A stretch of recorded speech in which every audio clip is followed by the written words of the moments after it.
On this restoration of the cytotoxicity of the NK cells, so we all have NK cells from the time that we're born, and these NK cells are constantly killing cancer cells.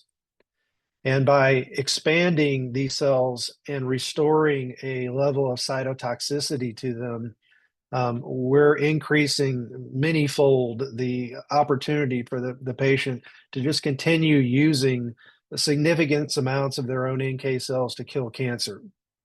And it happens in our process right around this day 10 mark where the NK cells become or receive sort of a new life of cytotoxicity. And that happens along with the expansion. With this slide, all I'll say here is if you look at the bottom, the activation markers, these are great markers that we are enhancing during the process, but we're also not enhancing inhibitory markers. So the great side of this is we're getting a lot of the good and we're keeping a lot of the bad out. To watch the webinar, click on the link below.